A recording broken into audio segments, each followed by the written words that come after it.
Try to imagine all life as you know it stopping instantaneously and every molecule in your body exploding at the speed of light. Total protonic reversal. Protonic reversal. Protonic reversal with your host, Conan Neutron. Broadcasting from a secret underground lair in Milwaukee, Wisconsin. A gigantic middle finger to everything that is rotten about music, rock and roll, and corporate power.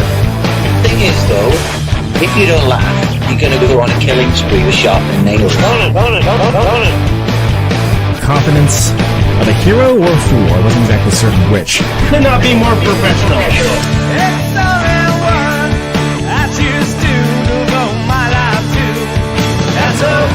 It means something. It means something.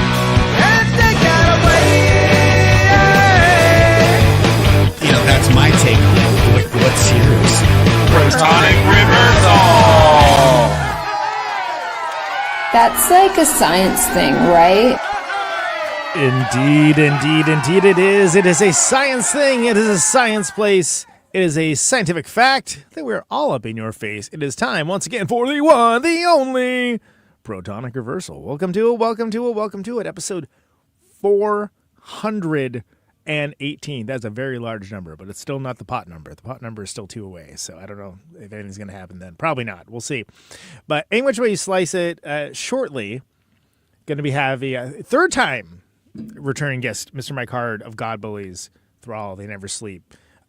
Talented fella, friend of the show.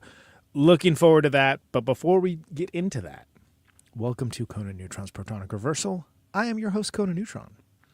I'm a rock and roll lifer that has been touring and recording for 25 plus years, most known for the band Conan Neutron and the Secret Friends. Music is a huge part of my life, and I use the format of this very long-running podcast to talk about music with musicians whose work I enjoy and respect, but who may not be household names. As mentioned, this is episode 418. Now, if this is your first time listening to the show, archives of it are available for free. No ads, no sponsors, no kidding, at protonicreversal.com. However, if you like the show and you want to support it and get episodes sooner, $1 a month at patreon.com/protonicreversal gladly achieves that goal. And if you like the show, or even as a single episode, please feel free to like, subscribe on your platform of choice, share it around the internet, and even leave a review. All that helps people discover the show, beats back the almighty algorithmic overlords, and it's just a darn nice thing to do. Okay.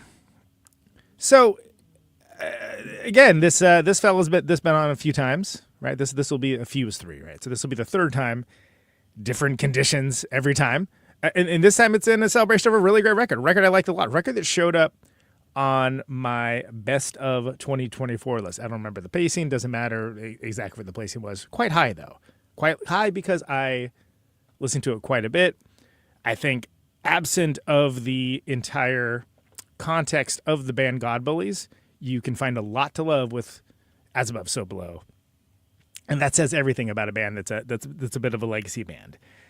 And of course, since then, God Bullies has reemerged as a touring entity with a new lineup. Controversial to some, at least one person, and otherwise delighting audiences all around. So I would like, without any further ado, I guess it's a little ado, we're going to bring on Mr. Mike Hard, one of my favorite frontmen, poets, etc., etc. Mike, welcome back to the show, man. What up? Thank you. Great record. Yeah, I think it's. I don't ever like it to get lost in the shuffle that this record goes. It goes hard. You recorded electrical audio, so the drums sound awesome. Right. You know, it's a big rock record. It's heavy. Some people, that's are hearing God Bullies with new ears because of that. Because it's got a depth to it that's sits nicely amongst those types of bands, but while still sounding uniquely like things that you do. It's a new-ish sound, but like not a foreign sound at all. Was that just how the songs came together for this? Like, tell me how the story of As Above, So Below and the Thrall into God Bullies thing. Well, it started with maybe one of our previous interviews, talking about close friends who we lost, and but we did want to do it right, and I really thank you, because we wanted to go into a good studio, work with a great engineer, Sanford, and at Electric Audio, and really, make it have a sound that David Livingstone would be proud of, and we're really proud of. But it just came together because, as we talked before, Johnny Johnson, who actually introduced me to you in the first podcast I did, was from Johnny setting it all up. Unfortunately passed away, and that we were jamming at the time, and of course, the story's been told, and at what, we had work we done, and then we asked David if he wanted to go, to start jamming with us over at Scott's house, and that lasted 3 years jamming with David, and we had this project called Pig Harvest that we tentatively called it. And we're just getting ready to play live again. And then, of course, David Livingstone passed away. And I don't know about relationships. I don't, the older you get in life, and you'll see, the more, you have so many relationships. But as you get older, they just get narrowed down a little bit more. People get caught distracted, get caught in different things, do different things, have children, have lives. And, your things change. But throughout time, David and I have always been kind of attracted or magnetically pulled towards each other. I mean, even after our work together with God Bullies, got together again and did They Never Sleep for quite a while. Yeah. Really one of the best God Bully albums people don't know about is that They Never Sleep record. It's not called God Bullies. Yeah. yeah. It's David, I, and Adam, and a kick-ass bass player, Karen Queen Bee Neal. I mean, that album's a great album. It's really a God Bully Karen's record. Awesome. She's a badass, man. Man, can she play? It's great on stage too. Absolutely, Kind of reminds me of your band having some nice-looking young women on stage rocking out. right. Yeah, you're not wrong there. Yeah, she can carry a tune. So, we wanted we started doing this Pig Harvest thing, and Dave literally suddenly died. Yeah, it was pretty abrupt, right? Oh yeah, I called him to go to put down some vocals on a Saturday, and I called him Friday, and Michelle informed me he passed away Thursday night. I mean, it just hit me with a ton of bricks. And Johnny was really hit you hard because he was really one of my closest friends as well. But David and I always had this like attraction and kept writing and doing music together. And I guess the older to get, the more you can deal with death because it just happens more. It's just the way life is. Yeah. But having such a companion for so long, and a co-writer, and all the things you go through with a band, traveling, just everything, always going back and forth. We've always been together. I regardless of how many kids we've had or other relationships or jobs or stuff that have taken us apart from each other, we end up coming back. So the last 3 years we were working on Pig Harvest, and he suddenly passed away. So here we are again, doing all this work, kind of just lost. And we want to do Thrall again. And we're like, well, David's gone, Johnny's gone. Pat O'Harris was never in Thrall, but he was my bass player in the Mike Hard show. Right. And David played in the Mike Hard show, as well as Andy. I forgot his last. It starts with that. What I loved about all of the various God Bullies satellite bands is that there was sort of an idea of like you could play the songs and the songs could live, even though it's it's seen as like a river through all of it, right? Like there's a undercurrent throughout all of it, and I always thought that was kind of cool and a good way of like honoring the music. Well, there's always been that undercurrent there, but I for God Bullies, I have to give David Livingstone credit for actually being the creative genius behind God Bullies. I mean, he really was.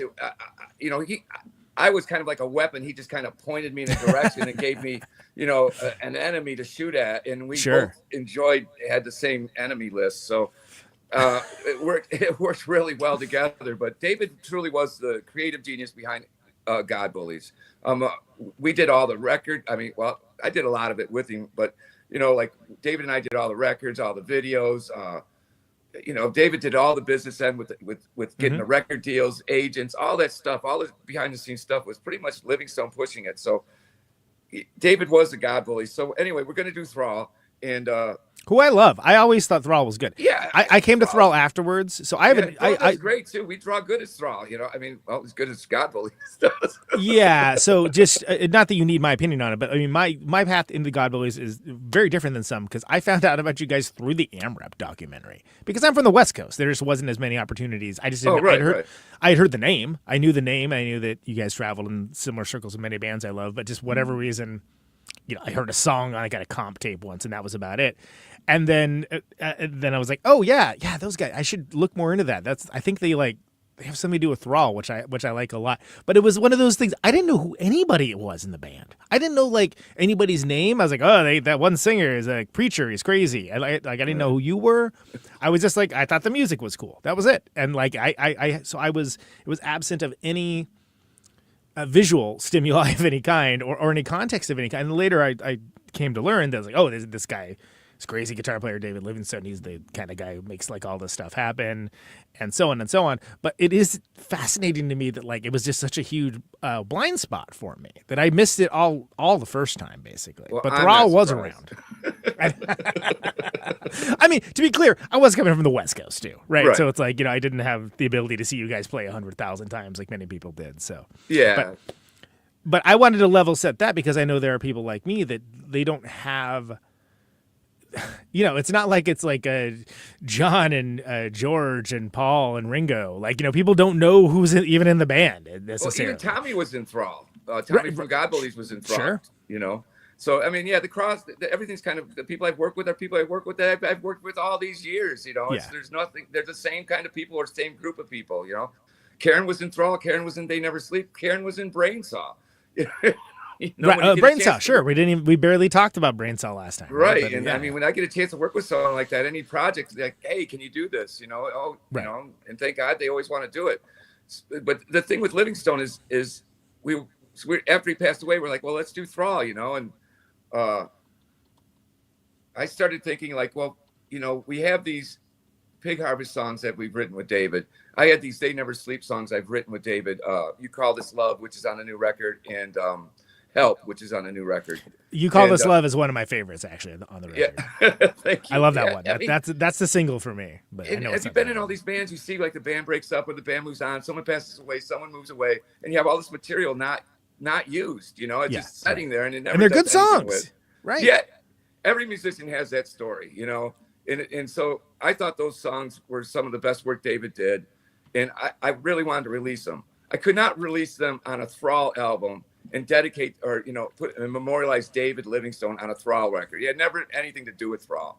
So I really was in a place where I wanted to memorialize David and my relationship and do the songs that he co-wrote. So I threw it up to Scott and Cliff and Pat. It was my idea. And I said, listen, we could go in and do this Thrall record, but what I'd really like to do is finish off this work we did with Pig Harvest and these songs that I did with They Never Sleep that we never did before. Cops and Plainclothes, another song on it was a song I started working with David. A Nice Place to Visit was another song that I was working with on David. And of course, You Never Know on the record is kind of my trying to deal with the death of David and Johnny with like, it's just so sudden, you just never know. So the time we have, it's trying to write a song about, close people that you care about that doesn't sound corny, that you love, and not make it, so that was the hardest song I could write. And so I did want to write this album about David Livingstone. I don't care what Mike Corso or anyone says about it. I mean, this is something I did for a really close friend. And that's my intent. You can question my intent. You can say, I want to live, a past glory or something like that. I've never lived in the past glory. If anyone's living in the past glory, it's got to be Mike Corso because that's all he's got is a past glory. I mean, since the God Bullies broke up, like you said, I've done Thrall, I've done Hand Over Head, BrainSaw, They Never Sleep. In all these 30 years, I've just continually working with the people who want to work with me. There's not a past glory. It's like I like doing this. It's fun. And I like playing God Bullies songs. I like playing Thrall songs. So anyway, that's what this album is. Simple as that. These songs were written with David in mind. Some of them were written about him. Some of them were written about him. And that was my motive. That was my intent. And I have so much respect for Pat, Cliff, and Scott. For this wasn't cheap. Going into Electric Audio, we all had to buck up about $2,000 each. It's a world-class studio. You got it. And these guys, our own pocket. Yeah, let's do this for David. All three didn't even fudge about it. Yeah, we should do this. And even if we do Thrall again or whatever, this album we're doing for David. And we did it and people liked it. And then all of a sudden this God Bullies thing starts happening again. And we're like, we still have all this Pig Harvest stuff that we wrote with David that we never finished because they're like jam sessions. They need to be arranged. So, maybe there might be another God Bully album before the next Thrall album. I really don't know. It's we rehearse all the time. It's like what we want to do. But I like you said, I love this album. I think it's one of the better God Bully albums that, and eventually people will rate it and compare it to the other ones like they always do. But well, sure, and people are, they're going to engage with it however they engage with it, and I think this is some really extremely online behavior that is. It's crazy. Perpetuated. I don't even want to get into it. I have too much respect for Mike Corso to go down to that level of name calling and making it a personal attack and trolling people online and just all this really hateful, hurtful. It doesn't need to be said. Nobody would have wanted that. He's even got David Livingstone, who's passed away, and he can't defend himself. Like one-sided, altered conversations they've had via texting or whatever. It's all broken up. You don't know what the real thing is. It's all written to Corso's advantage. It's disgusting. And even John, who's played with us, David's brother John, who's played with us, has asked Corso, this is my brother. He can't defend himself. Can you please take this stuff down? And Corso can't even respect, David Livingstone enough to just say, hey, let it rest, dude. This got nothing to do with David. I mean, so I don't know. We can go on about all the shit he's pulling, but yeah, well, so it's definitely and I wanted to establish that, obviously I'm very familiar with the whole family tree of Mike Hard bands now and and all the other ones that are around, but I don't think it's, let's put it clearly, God Bullies were not like Led Zeppelin, right? Nobody was household names. I mean, yeah. And, people aren't making millions of dollars off of these records. We called Corso first and told him we were going to do this. Millions of pennies. Yeah. We told him, we said, Mike, we want to do this. And Corso had I don't know what kids, you and I from our generation, he's had a fork in the road. He could go this way or he could go that way. Or he could have done the woulda, shoulda, coulda thing. Or, as the young kids like to say, he could take the red pill or the fucking green pill. He decided to take whatever pill that was not obviously the reality that that we're in. It's in his reality. So his choice. I mean, we're playing in Minneapolis this weekend at the Turf Club. And Tony's playing with us on stage. Tony Ray, yep. That's great. We played Grand Rapids, Michigan a couple weeks ago. Corso could have come up on stage and played with us. He has kind of in the past. But anyway, he could have done that as well, so he could have accepted and said thanks and got involved and maybe pitched in a couple, $1,000 or something of his own money, but he decided not to. Yeah. So I know God Bullies from, again, basically being you and Livingstone as being the primary players that I know of, but I'm not so familiar with the early days. And we talked about the first time you were on, we talked a lot about all the records and everything. Right. But I mean, was he a principal writer in the band early on or something? Yeah. I mean, oh my God, Mike Corso was on the first two records. He quit, walked away. And then Tony Oliveri from the Cows joined us for War on Everybody and joined Satan's Army with Eric Paulson, who was in I think a Murder of Crows or a local Kalamazoo band that saw the slot open and took it. So he was not on either one of those two albums. And I'm just wondering, did he call Hazelmeyer up and say, oh, they're putting out God Bullies albums without me, Tom, blah, blah, blah. I mean, did he hassle him like he hassled Chris X and, our agent and he's writing all these people? Oh man. Okay. Every club. I mean, he's got his own view of things, I guess, every club we played, he sent some form letter to saying he's the original member. Well, you know what? We did the original. I've done the original member thing. That was Kill the King. That was the original member. Not my idea. Jello's. I produced the record. I got the studio, the engineer, the time, artwork. I did that. People say it's the worst God Bully record. It's good. I mean, I don't know stuff on it. Anyway, I'll take it. I produced it. It was my Jello asked me to do it. I made the phone call, got the original members back together. We didn't want to work with David, and was still able to get David to work on it. So that record, all of us are on it. That was our original member record, and then we did the reunion record. Right. Tom Hazelmeyer wanted us to reunion with Mike Corso and the original members. Yeah. And we did that. We put out Wake Up from this session that was from 2002 that Corso and Adam played drums on. And they gave it to David. And there was only one song, and we put it out with Hazelmeyer called Wake Up on for that show. We worked with that material. So I've done the reunion thing. I've done the original members thing. And now that we're older, unfortunately, I'm doing the memorial thing. Right, because people have passed on, and but I have no, it wasn't my idea to do the original members. It was Jello. I did it. I tried it. It didn't last. We did the reunion thing, and at that time, both Livingstone and I did. After that reunion, said we don't want to do God Bullies ever fucking again. Both of us are like, we're done with this shit. Wow. Okay. It went that well, huh? Salt the earth. We're done. I don't really want to go there, but I'll just say that. Okay. Yeah, we don't need to. Johnny we don't need to. Had to go. Johnny from Thrall and BrainSaw had to. I wouldn't do it unless Johnny came along, just because Corso didn't have an amp. He didn't have a cabinet. He didn't even have a fucking bass. He used all of Johnny's equipment. Johnny's full backline. Had Johnny set it up every fucking night, tune his bass for him. And I think he just did it because he didn't want Corso fucking up his shit. So he's like, yeah, I'll set it up for you, Mike. I'll tune it. I'll set you all up. Carry his shit in and out for him. And it's funny when we were rehearsing for that, because he told Corso, to do this thing with Hazelmire, you're going to have to come to Detroit and rehearse. And Corso's like, this is punk rock. I don't need to fucking rehearse. And we're like, no, you got to rehearse. So he comes to Detroit and rehearses. And it's a funny thing is, and he treated Johnny like shit the whole time. But that sucks, because that's a Johnny's. But he stayed at Johnny's house the whole time, because our Livingstone's wife wouldn't let Corso stay at her house. My wife wouldn't let Corso stay at my house. Adam's wife wouldn't let Corso stay at his house. So he had to stay at Johnny's house. So I don't know if that says anything about his relationship with the other God Bullies or not. But to me, it kind of says a lot. And then when he stayed at Johnny's house, he just did nothing but treat Johnny like shit, had him like he's being initiated into the God Bullies. Right. And then he didn't even, we made a little bit of money, nothing great, but he could have flipped Johnny $100 for using his backline and renting it for him. Just said, thanks, man, for making this opportunity available. I didn't think he would thank me, because I was like, I don't think we really need him. But Hazelmire wanted to. Because if it's something where the whole thing is that was all the original people, right? Then that's I guess that's the appeal. But it.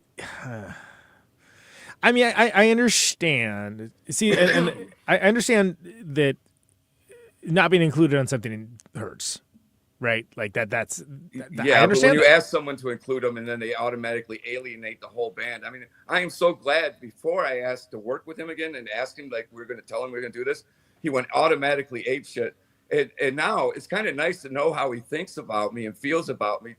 So I don't ever work with someone like that toxic again. You know what I mean? How could I do something as personal and creative as art, and actually as fun as working with your best friends? Really? Oh yeah. Your band in the band, we're best fucking friends. Yeah, you guys get along really well. Environment. Yeah. It'd be toxic as hell, and just knowing how he feels about me, and probably he's felt like this from his emails that he's shown out over the line. He's felt this way about me for quite a long time. There's even, you know what? The only person that's ever done God Bullies without David and I is Mike Corso. He's the only one. They did 3 shows without me. Okay, who was singing? Their friend from another band, Detroit. I think his name is Blaine Townsend. Okay, and who was playing guitar? He got to play Mike Hart. Okay. Tommy played.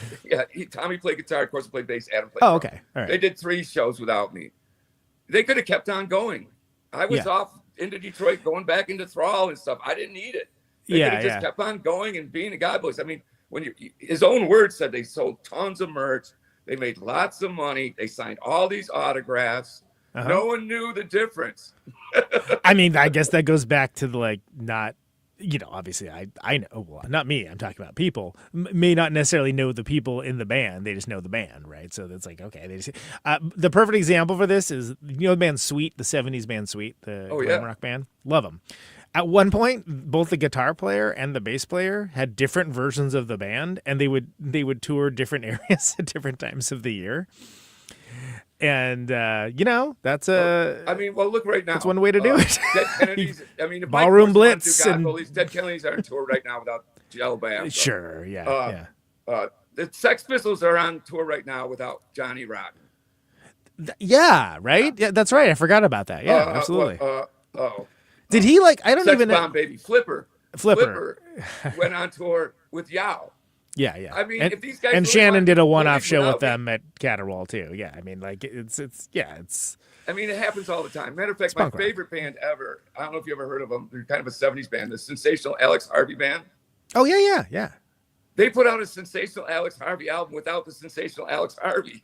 That's fantastic. I mean, yeah. So, that's up with. You remember there's that horrendous Last Clash record that it's just Joe Strummer and some Sesh Bros, and they had a temerity to put out a song called "We Are the Clash." It's horrible, but Sparks covered it, and I was like, "That's amazing." That is now that song is still horrible, but Sparks doing a cover of "We Are the Clash" by the least Clash record that ever happened is hilarious to me. That's awesome. So in the last 30 years, they started Bullies without me. They could have just kept on going, but they did 3 shows and they stopped. Why? Do you know? Yeah, I mean, the whole time I was doing Thrall, they could have been doing God Bullies. The whole time I was doing Hand Over Head, they could have been doing God Bullies. The whole time I was doing BrainSaw, they could have been doing. I mean, there's nothing stopping them. There's no written word say you can't do God Bullies. No one's ever told them they couldn't do it. He's the only one telling people they can't do anything. I would love to see him do God Bullies. He could do God Bullies right now. He says he's got these recordings from 2002.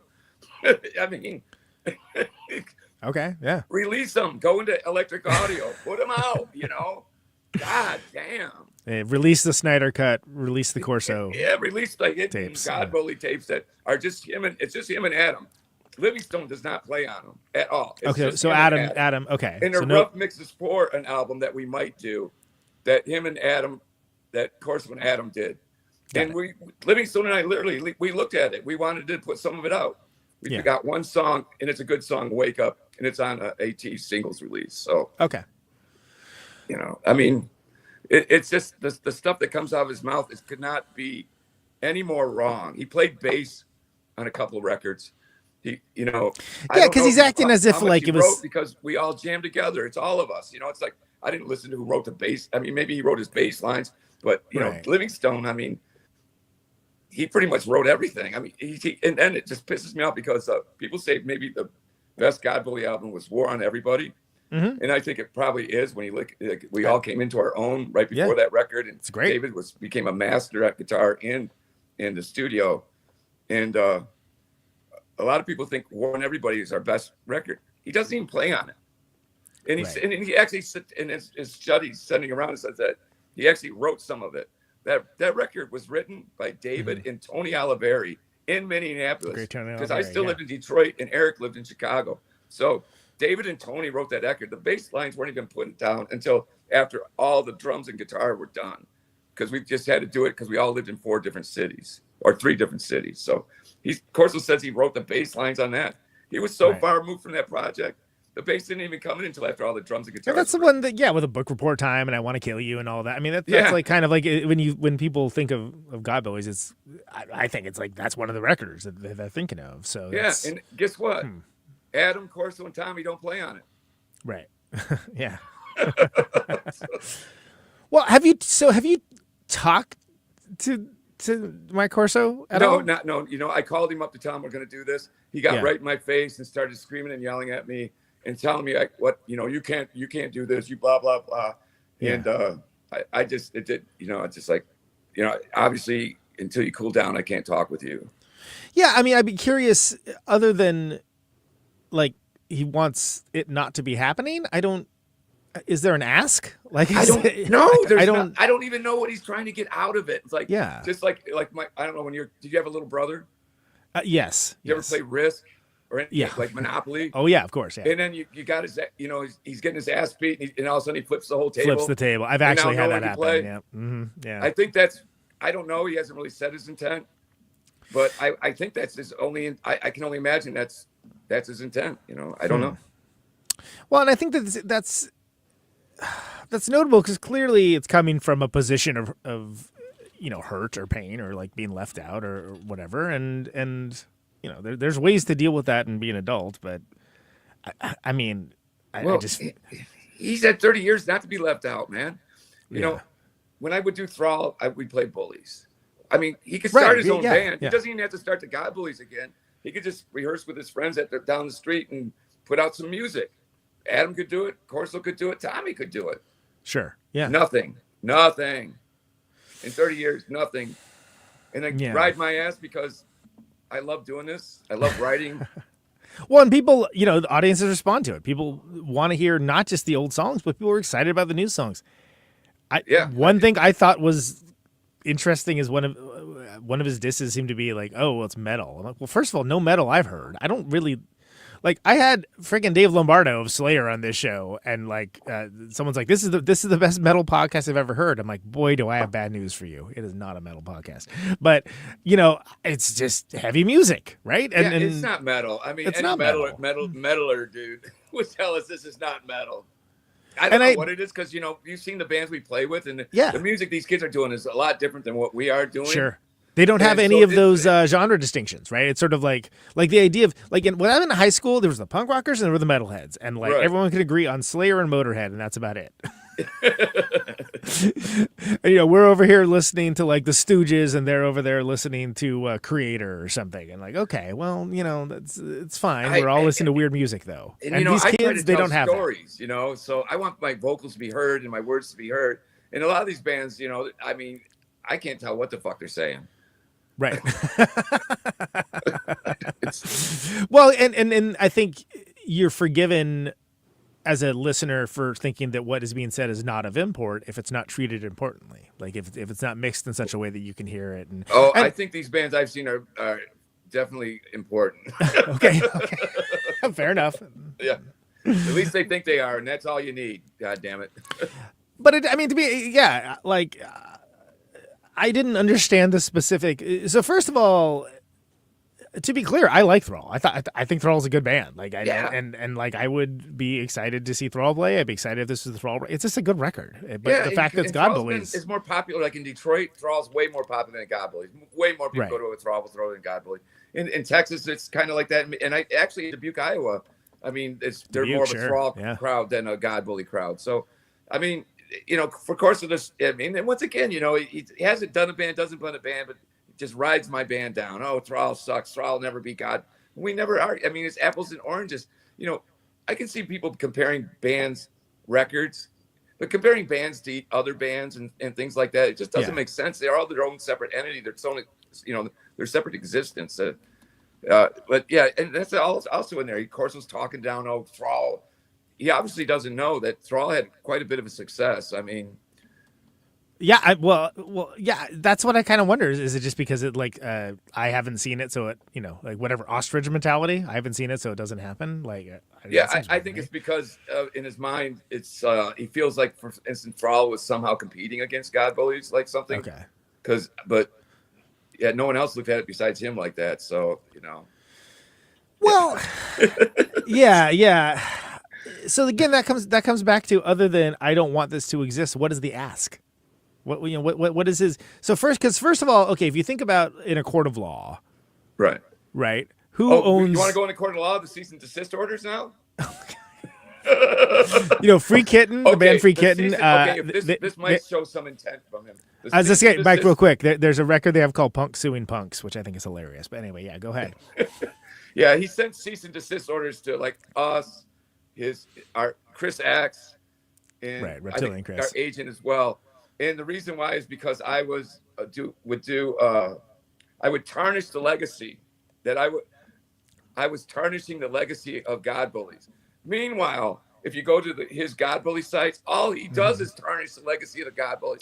All he does is talk shit about me and David, and David talking shit about me and me. It's just like, dude, if anyone's tarnishing this great legacy, it's you with all your conspiratorial theories of the band or something. I don't even know what it is. It's like, it's just not that deep, dude. You're not available. You haven't been available. You don't have any material I can look at as a musician that I can say, yeah, I want to work with you because you put out these records that showed me that you're still in the game. There's nothing there for me to even say, yeah, we called, like I said, we called and told them we're going to do it, and now.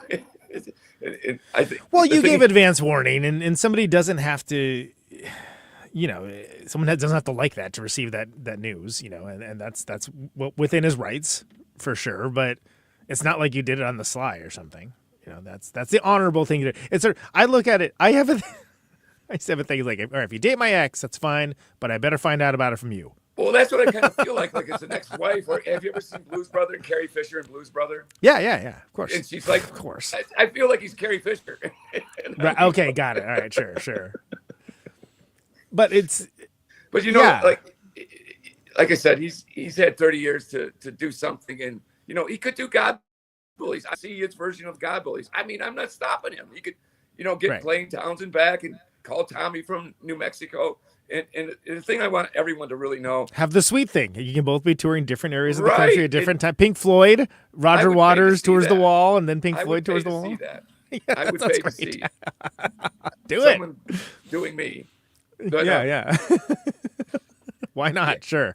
Everything. Look at the world we live in. That would be the least weird thing happening that week. You know what I mean? Brush off your bass, brush off your Pro Tools, brush off that 20,002 recording, and go retro. Yeah. Right. I mean, we didn't want to do that with this record. We didn't want to go back to 20,002 or 22. You know what I mean? We wanted to put out something that we've been doing for the last few years together with David, the last 3 years. We want to put out music that we created with David Livingstone in the last 3 years of his life. Right. That's what we did. Well, and I noticed bullshit, or you can't say that's noble, or because I have the spirituality thing. As long as your name is alive, you are. I agree with that. And so, by doing this, you would not believe. Maybe it's for my own vanity, but I love people telling me David Livingstone stories on tour. Like when we were in Columbus, this guy Nate's I was a friend. David and I used to email back and forth. He's such a cool guy, and he'd talk about their conversations. Like I didn't even know he knew Nate, and just like other people I've met in every city that we played so far. And to me, I don't know. It helps me a little bit dealing with it. I don't know what it is. I just love hearing these type of things about a really good friend of mine. So absolutely. I mean, and I, whatever. I have a laundry list of people that I want to have on this show that sometimes I get around to, and sometimes I don't. I wanted to actually have David Livingstone on the show too, and I just didn't. Oh man.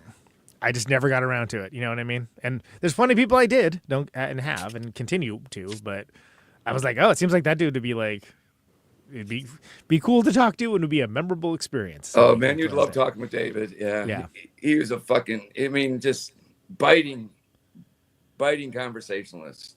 Keep you right on the edge. Yeah, we're extremely my people. That's and what a vocabulary, let me tell you. Yeah. Oh, and fascinating guitar player. And I again, seeing God Bullies now, like I feel like Scott does a great job of not doing a David Livingstone impersonation, but honoring the intent behind the songs and getting the parts of it that exactly more ethereal and crazy, even though it's like you could almost tell just based on the playing like which ones are like older songs because they sound totally different. When you look at Scott's attitude compared to like Corso's, it's like these kids grew up on the God Bullies, so they just have so much respect for that band and doing it right and making it sound like the Bullies, and this whole thing they just like all three of them just love the whole like Bullies back catalog. They love playing it. It's not like it's just like there's such a respect for the music. It's not like holding personal grudges against each other and all this stuff. It's just like, I'm just too old for it. The older you get, the more you know who you are, unless you're a fucking fool. So, I mean, you've gone and being this old and doing this, and it's a young man's game. The coolest thing about it, and I didn't think this would happen because I'm like, I'm so fucking old. These kids are so young, and rock and roll's a young man's thing. I can literally look at these kids' eyes and say, I've been through that. In your life, you're going to go through, you have this whole 40, 30 years in front of you, whatever, and you're going to go through all this shit, and I've been through it. I've lost everything I've owned. I've gone through addiction. I've had kids, not everything in my life's turned out the way I want, but still, if you have that drive or you have something you believe in and you keep doing it, just be true to it. And that's all I've been trying to do my whole life. And like I said, Corso, I mean, you got to understand, this is only Corso. He says we a lot. But there's no we. It's Corso. Corso, this last thing said, Tony Oliveri didn't like it either. Well, Tony Oliveri loves it, and he's going to be playing with us in Minneapolis. He's playing live with you, yeah. Saturday night. Adam, the drummer, we needed more of. Tom re-released the first record, Mama Boom Boom, with his artwork.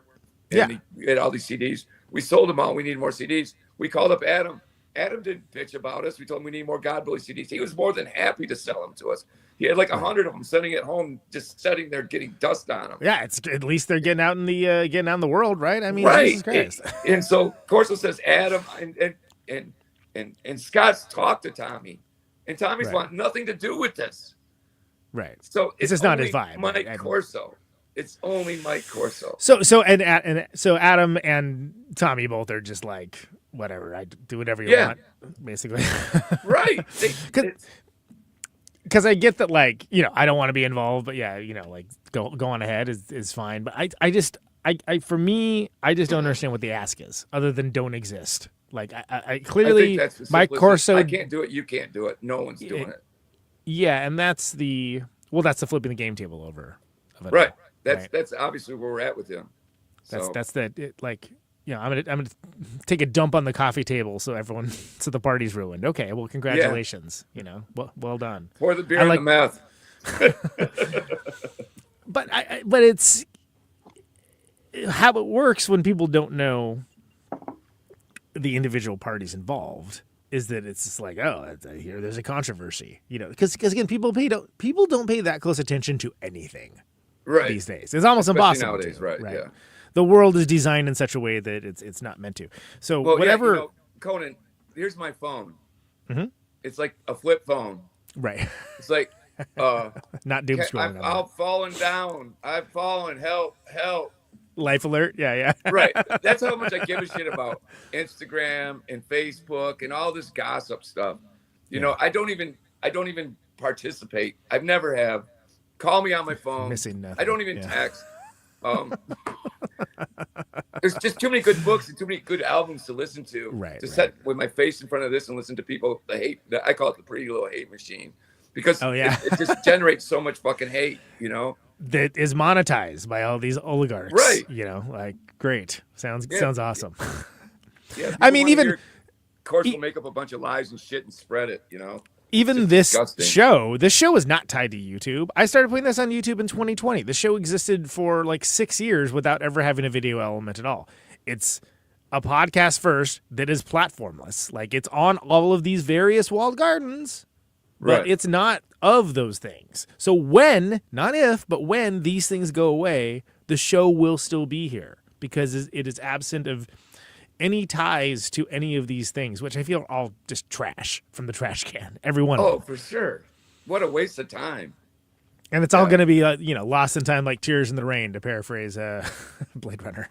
Well, I really admire what you do, man. I mean, you work with a lot of no-name bands that have been out there just plugging away for years and years and years, you know, and kind of bring them up to attention. I'm really sorry you have to waste your time on this shit, because it is just a huge waste of time.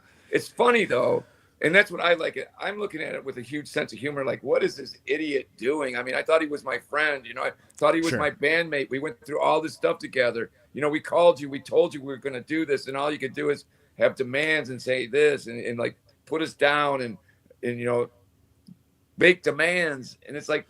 But the demands are super, like, just, he's like, it seems to be the points are they're perpetuating a fraud. Okay, which the fraud is, it's one band going by another band. Okay. But what's the actual ask? There isn't one. Other than, I don't want this to happen. All right. Well, it is. I mean. We played Louisville together. Yeah. We played Columbus and Detroit. Yeah.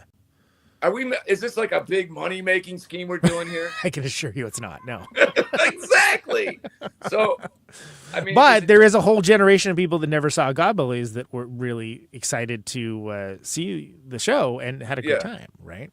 Right. And I think that matters, personally. And especially, as you mentioned, like, whatever, get 5 versions going around, you know? Sure. You know, and God Bullies karaoke, why not? You know, this, and like, go back to the new record. I mean, we really, you know, invested in this record because we really believed in our mission with it.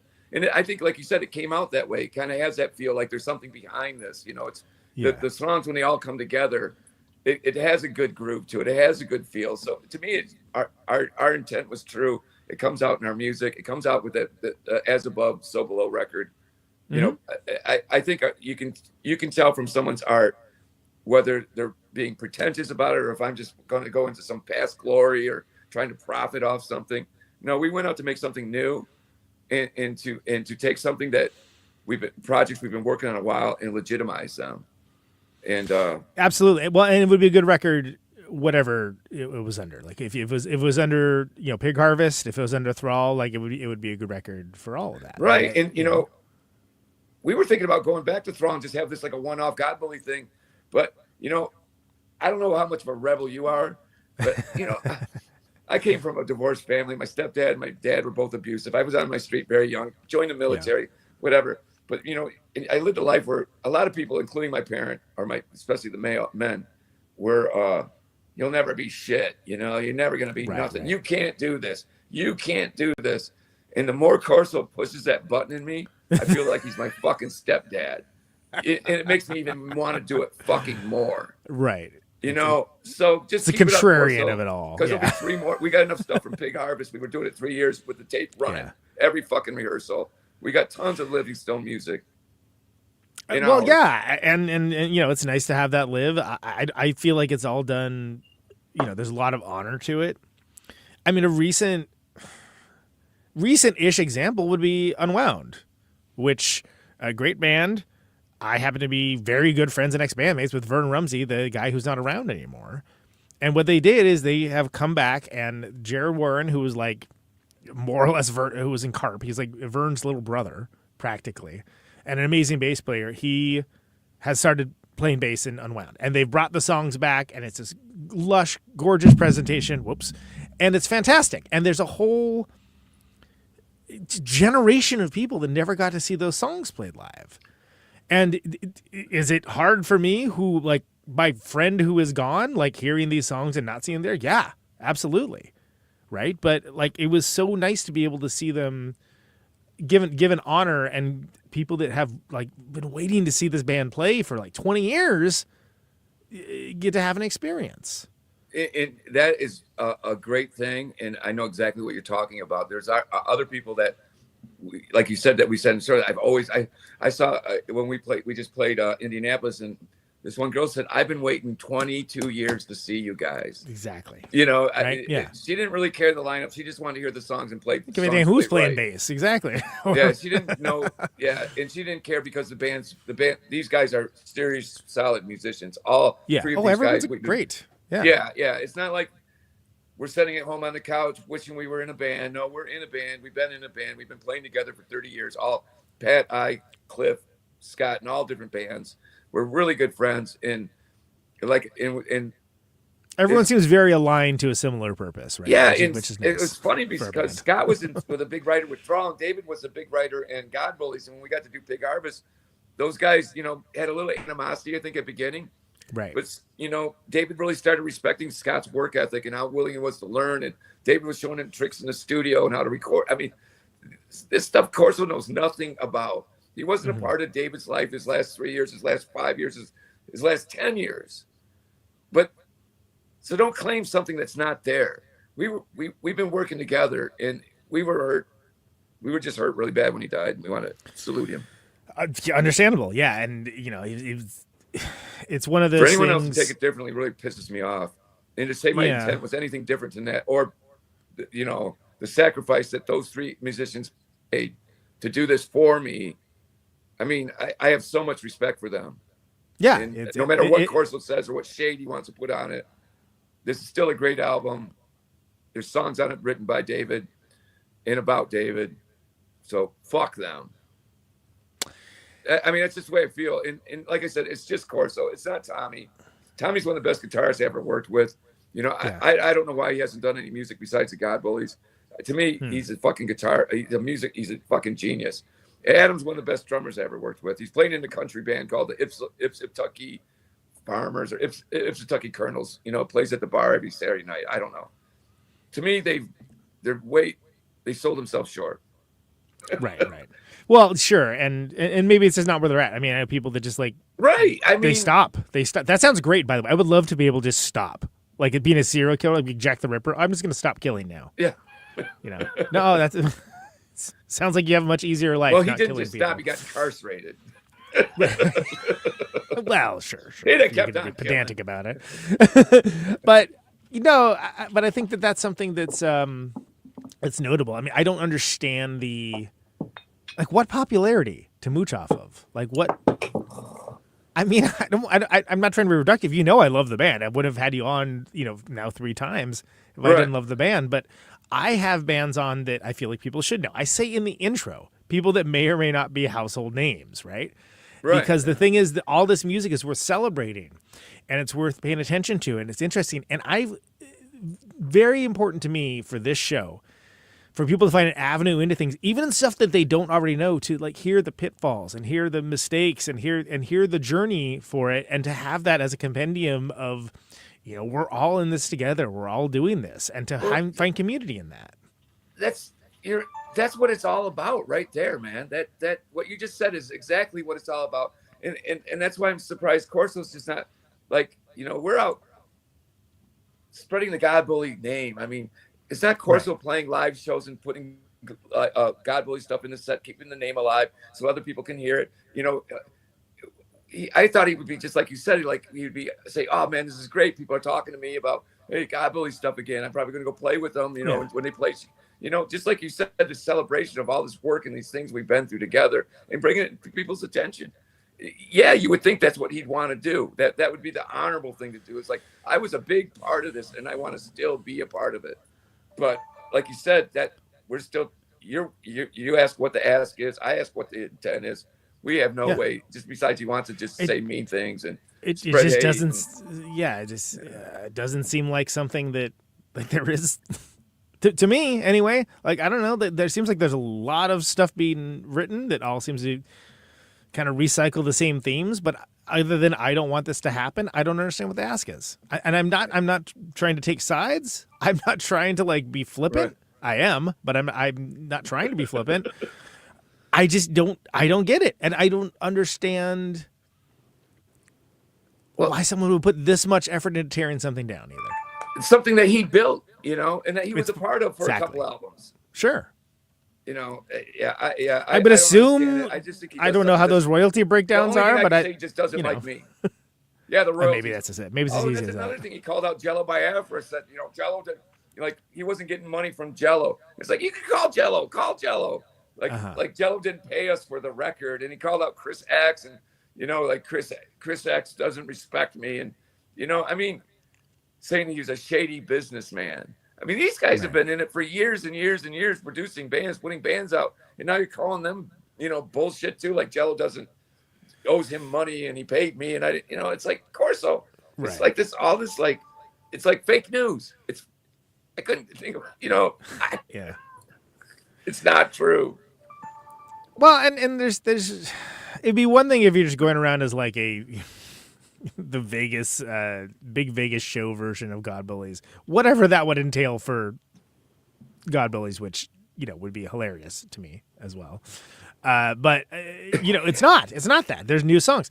I mean, you mentioned, potentially there's gonna be other stuff. Scott's a songwriting machine, it seems. You don't need to just have like the Pig Harvest leftovers. This could be something again. And apparently it would not be dramatic at all if it just wasn't called God Bullies. But what I don't get is, if you didn't name the band and if you didn't own the copyright and trademark for the band, which I do, how would you feel ownership of that if you don't have those things? I don't understand. That's not how it works. No, it's not how it works, is it? And if you don't like copyright law, look, I get it. I don't either, but that's again, ask Jello how that worked out with him. That's not how you do it. That's not how you do it. I mean, how do you do it, Mike? I let me tell you how you do it. You start a band, you get your friends, you jam in your basement for a while, you get 10 or 12 songs up, you name your band, and you put some vinyl out, and then if you can tour it or you can start working on the next record. That's how you do it. Exactly. Yes. That's how you do it. I've already got 9 songs written for the record that hasn't even, it's coming out next month. It's already 9 new songs. Oh my God. If you look at it, it's like, we have this recording from 2002 that Adam and I played drums on that Mike and Corso, or Mike and David never wanted to do. And it's like, yeah, there's a reason why we never wanted to do it. You need to give us some more. It's right. Oh God. Yeah. So what is it? Because I heard him. I heard that he was opining about that. Like, there's something back in 2002 that has Livingstone's guitar. No, David did. Right? No, David's not on it. It's just David recorded Adam and Corso a jam session. Okay. That's what he's talking about. Songs were never worked out. Never All right. anything developed. Nothing. It's Adam and Corso jamming. And some of the bass is out of tune. So you'd That's have to never going to rework. work. Yeah, exactly. Yeah. Yeah. And then he's like, and then he just said, and this thing is like, well, we were going to do that too. we were going to put out a David album or whatever. And I'm like, well, how could you do that? You weren't playing with him. I mean, I don't know. It's like, but when you read all the stuff, it just, he says he was going to do a memorial, and he should do a memorial if that's going to help him, deal with missing a good friend. Yeah. Then he should do that because it's helped me a lot. There's nothing stopping him from doing anything. No one is. So, like you said, I don't know what his intent, what his ask is, besides just complain, or let everybody. I was an original member. Okay. Yeah. I mean, What's that mean? I mean, he claims that there's stuff with Livingstone. I don't know. I didn't. There's a lot of. I looked at that site that is just private text it was messages. on the I'd be site. furious if someone put.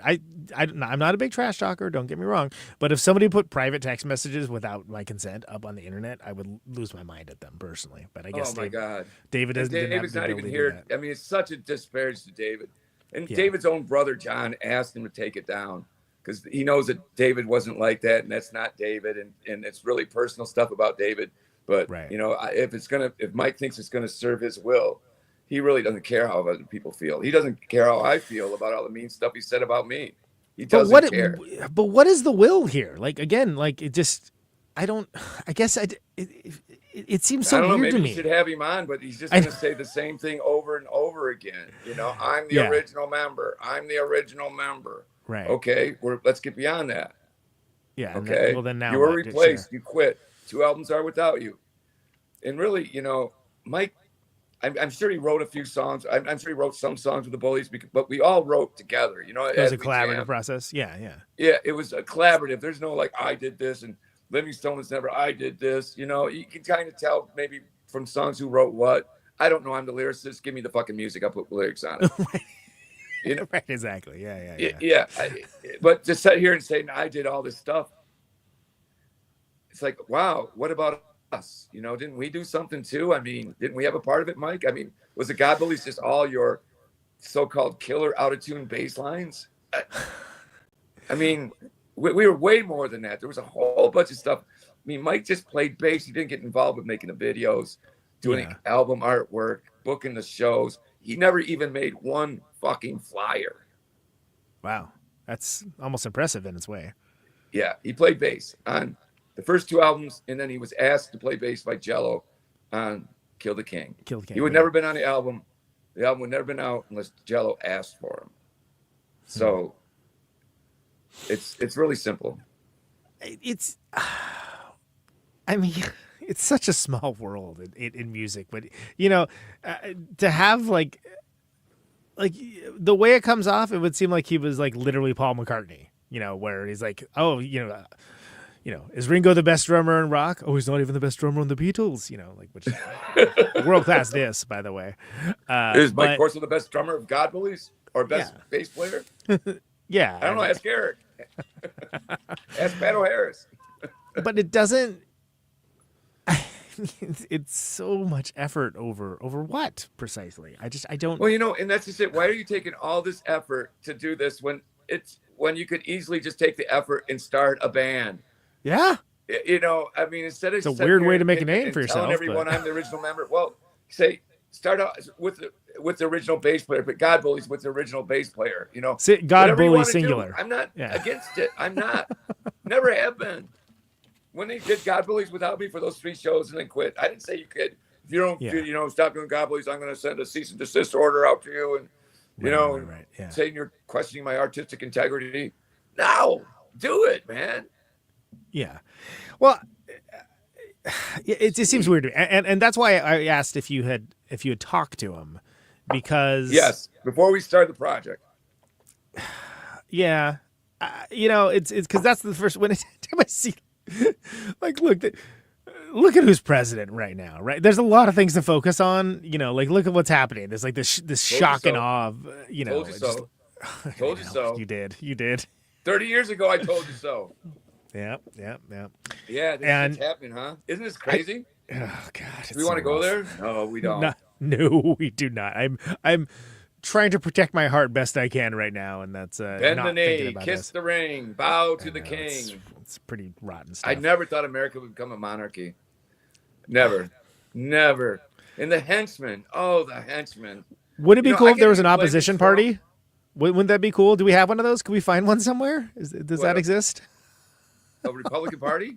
Just this capitulation. I mean, like, I thought you were just saying this dude was like the biggest threat to democracy that ever existed, and now you're kissing his ring. Like, what does that make you? Think about it. Think about it. Well, they're all, it's like I say, as the politicians and the priests are in the same ball game. They're selling you, they're there to destroy you, basically, steal your spirit and sell your soul. They work together to destroy us.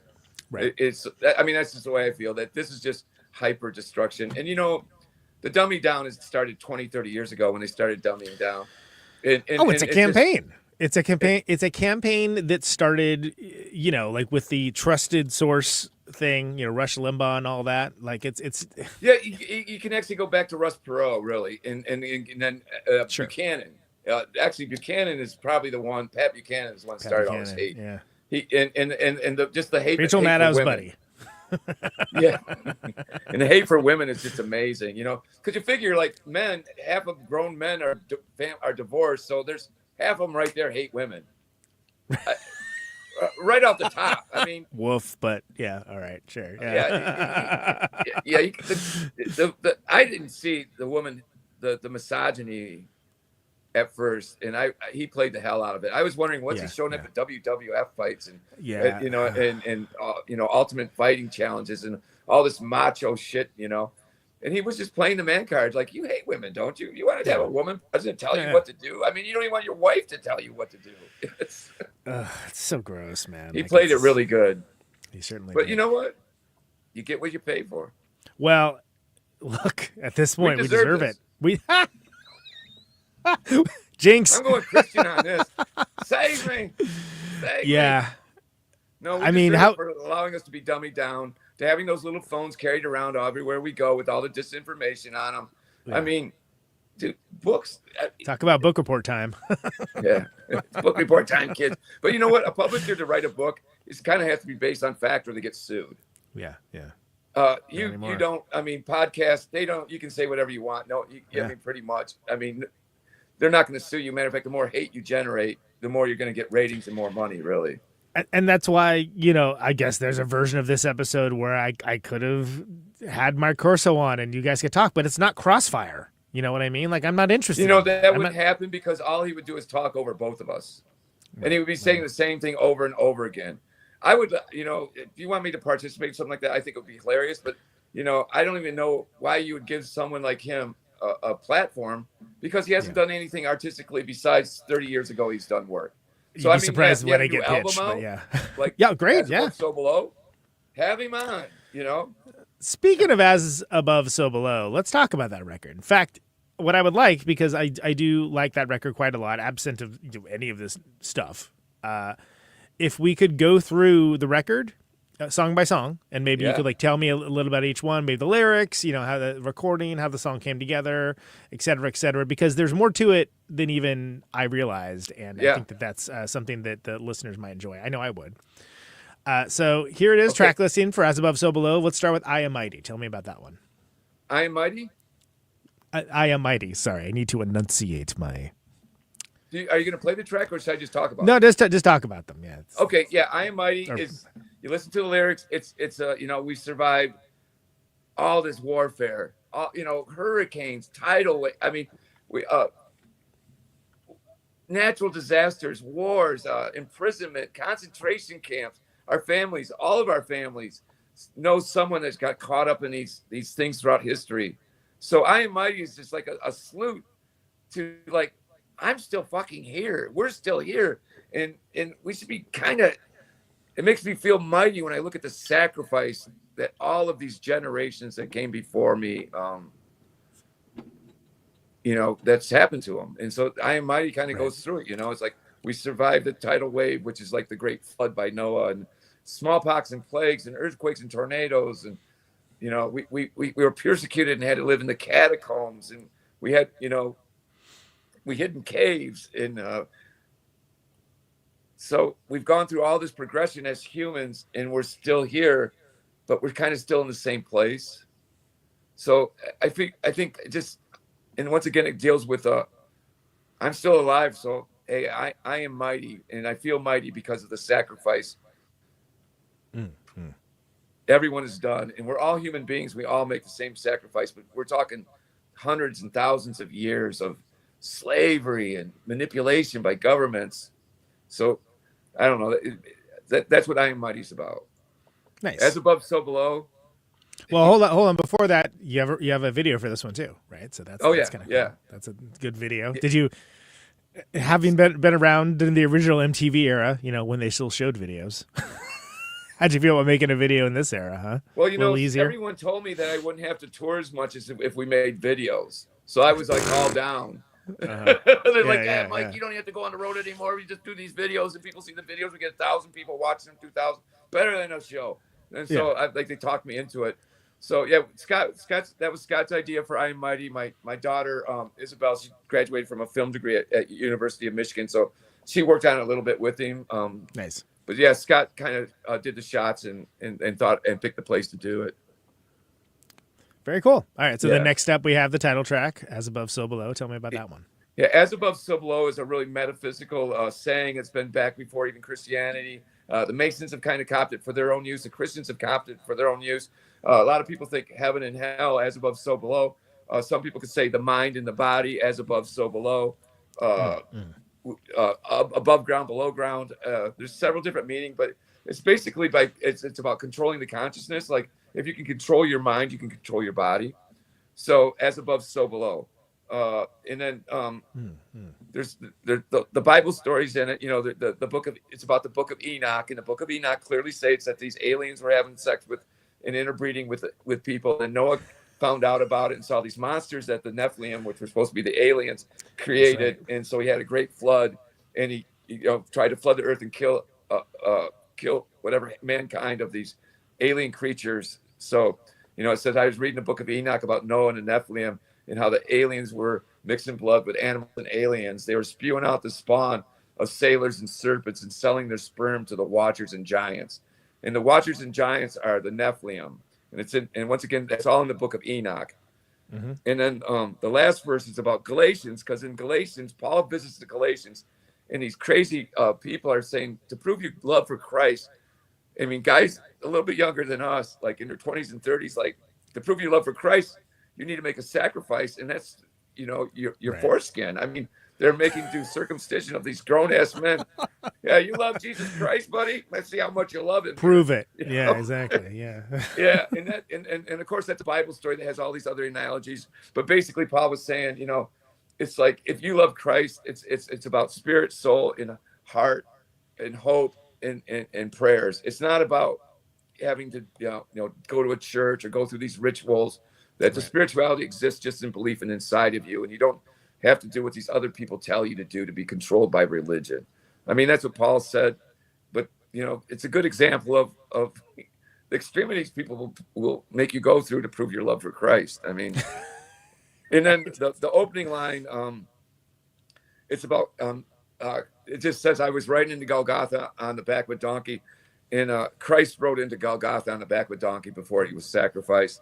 And it talks about the 12 apostles all begging for money because, you know, that's what they do. They beg for money. And then it talks about making a deal. Just like the Democratic Party. Sorry, too soon. But well, yeah, it goes right in there. It goes, you know, and I'm going to party with the high priest and pay off the politicians and paint a brand new face on the world's oldest profession. And so a lot of people think the oldest profession was prostitution. But in my mind, I think probably the oldest profession was spirituality. Try to get people to believe in a cult thing to group them together. But, you know, women are powerful as well. So I don't know what came first, prostitution or religion. Right. Just think of Lysistrata, right? Yeah. So anyway, I kind of put like them in the same field as a bunch of prostitutes with those lines. So it's like as above, so below. You know, and then there's the whole spiritual thing where it's like our Father. in my heart, I feel the hurt from what our Father in heaven did to Mother Earth. And, you know, at the Bible, the Lord's Prayer starts with our Father who art in heaven, which is probably the only truth that's ever came from the Bible, because if God was an alien or the Nephilim, then, you know, that first line, our Father who art in heaven, might be gospel. I don't know. But, and then, you know, we've always treated Earth like our Mother Earth. And so in that song, it's like the Nephilim on this alien species, which I think humans are alien to Earth, came down and, you know, destroyed Mother Earth for their own, like with technology and gas and pollution and everything. So, and then the last line is what I truly believe, because I do believe I vomit the venom of the vipers and vermin who invented the devil to save them from sin. I think the devil was totally invented, doesn't exist. I mean, evil exists for sure, but the devil exists to say the devil made me do it. Right. Simple as that, and then get saved again. Because really, Christianity is one of the only religions in the world where you can sin again and again and again and be saved, and go around and treat people like shit and be saved, and then go around and treat people like shit and be saved. The other, you know, religions kind of, you lead a noble life. So kind of poking fun at Christianity on as above, so below. Get out of jail free card. For Christianity. and lies I wrote because it's that whole QAnon shit that Mike Corso's into. I don't believe is he into that stuff? Oh fuck. I mean, you can read from his writing. It's all Fox News, QAnon, one-sided story, lack of truth, full of falsehood, no truth. You know, what's your intent? What's your end game? What's your ask? Nothing there. Just a bunch of griping and complaining. So, you know, where we go one, we go all is a catchphrase for those stupid fucking QAnon guys. Like, they actually think where these rich people go, that they want them there with them. Well, they're all sitting in fucking jail, and all those congressmen are writing books and making millions of dollars while the Jan 6 people are all sitting in jail. Don't worry, they're all getting pardons now, so no worries there. Yeah, well, 4 years for a pardon in a fucking Washington County jail. I don't know if that's was worth it, but yeah, but now he's got his own little army now, right? I mean, if this doesn't sound like the beer hall pooch that Hitler did back in the 30s or 20s, where, you know, he got put in jail for the same thing, starting a demonstration that got out of hand, got put in jail for it, and then they let him out, and then well, we have Nazi Germany. So I don't know if there's a parallel, but it's starting to look pretty scary here. So, well, and it's also like they try to impeach him, right? And it's like, well, what's the saying? If you come with the king, you best not miss. Like, you missed. Yeah. What did you think was going to happen, dude? And then that's, I don't know what was he really shot at? I mean, what reality nowadays? Oh, that was like straight out of Bob Roberts. Yeah. I mean, like, that was not like, I was like, really? Okay. But I mean, whatever. That's a different show. Let's keep it with the music. Believe me, if they wanted him out, they wouldn't have missed. Right. Yeah. Right. I mean, yeah, they don't miss when they want something. So where we go one, we go all is a catchphrase for QAnon, and I just say it's all lies. And you listen to the song, that's what it's all about. It's like, these are just lies to keep you distracted. Like, look over here while this is moving over here. So I mean, these are simple things that we all know. Distraction method to keep you off focus of what the real problem is. So that's what we're and Save Me is so Save Me, that's the next one, right? Yeah, and Save Me is what it is. Save me. You know, we all make decisions in our life. Like it says, I could never go back home. I overstayed my welcome. I know what I did was wrong. I got to just keep moving on. I mean, a lot. I've had relationships like that. I'm sure, you know, we all have them. It's relatable.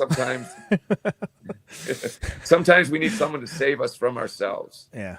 You know, I mean, simple as that. You know, it's like, I don't want to hurt. You know, it's like, I need your love. I need your help. I don't want to hurt anyone else. Save me from myself. You know, and so I don't know, being married 35 years and having 3 kids, I find out sometimes I'm my own worst enemy. That, and you find that out when you have people that love you around you and say, Dad, you're stupid. Getting called out. Yeah. Yeah. You're not cool anymore. You Never Know. You Never Know is the next one. Yep. Yeah, that's the song I was telling you about that I wrote about the loss that I experienced with Johnny and David, where they were just so sudden. And it's like, you know, so it's, you know, you never know, here today, gone tomorrow. In a blink of an eye, in a press of a button, you're gone. It's just happened so damn fast. And so you really have to enjoy it. And it says, you never know where, you never know when. I never know if I'll see you again. You never know where, you never know how. All I know is all we have is now. And we forget that kind of in our lives because we get so caught up with work and our jobs and what's going to happen tomorrow, the politics of the world. We forget that really now is what we have. This little bit now, like what we are doing right now, you and I, the now is really important. And so, and you forget that, and your friend dies, and you're like, fuck, man, I just talked to him yesterday, So well, and especially as people are monetizing the lack of causality itself, like it's keep people in a perpetual state of nostalgia, or moving towards some future that you can only achieve with a product that they buy. Like it's all the more important to stay grounded, to stay like where you actually are. Yeah, I mean, so really, these songs I kind of wrote because I think a lot of people have gone through these same emotions, especially with loss that I have. So it's kind of reaching out. It's like I'm feeling this, and about some close friends, and the best thing about this stuff is that you meet people that feel the same way you do. Yeah, and it just kind of confirms. Like sometimes you might think you're insane or going a little bit crazy, and then you meet totally normal people. It's like, no, I've thought that too, Mike. You're not too far off on this. Right, exactly. And then help is the next one. Yep. Well, yeah. Not the Beatles help as much as I've invoked them. What's that? I said not the Beatles song as much as I've invoked them tonight. Except for some reason. I love the first line in that song. It's hold me tight, don't ever let go. Your body's so warm, and this world is so cold. I just think that says a lot about loneliness. Yeah. And that song, I mean, obviously you listen to it's about isolation and feeling like you're the only one that can deal with this, and just being kind of deep in yourself, and you're reaching out for help. You need help. You need confirmation. You need identity of interest, and you get worn down, broken down, torn apart. Tired, run down, lonely, and lost. I mean, I think I got that sign from like a TV commercial at 3 a.m. Are you tired? Run down? Lonely, right. Lost? Right, exactly. Actually, yeah, I am. Yeah. That's why I'm watching TV at 3 in the morning. I'm at TV at 3 in the morning. Yeah, strung out, whatever. Yeah. Exactly. You know what? Yes, actually, I am. Yeah. What's that phone number again? Yeah, exactly. And there's a funny line in there where it's like broken down, torn apart. You opened me up and plucked out my heart. Yeah. And that's kind of like plucked out my heart is like a Masonic term. But yeah, I was able to write like you opened me up and then you stole my heart, so, and now I need help. I'm tired, run down, lonely, and lost, and I'm crying out. And then another line I guess I got from probably watching too much TV is like, everything will be okay. Help is on the way. I mean, how many times you hear, oh, help is on the way. Don't worry. Help is on the way. It's like, really? Can you help this? Yeah. Yeah. Is it? You really think you can help? I'm a fucking wreck. And that was written by David and They Never Sleep. And there's a live version with They Never Sleep with David playing on it that he just shreds it. Just fucking shreds the song. And Scott does his own take, but he kind of sticks within the parameters David set for the song. Right. So he does a really good job with it. But there is a They Never Sleep live that David just rips the shit out of it. And the same with You Call This Love. You Call This Love was kind of written with Karen in mind. Because, it's like, I don't know. The mighty Karen Hill. Awesome player, awesome person. Yeah. Yeah, because, we had highs and lows in our relationship, but we still love each other a whole bunch. So, and you fight like cats and dogs, and you come back, and it's like, you call this love? I mean, come on. Is this what love is supposed to be? I mean, it's like, you go out, I never see you, and you come back and say, oh, honey, I love you.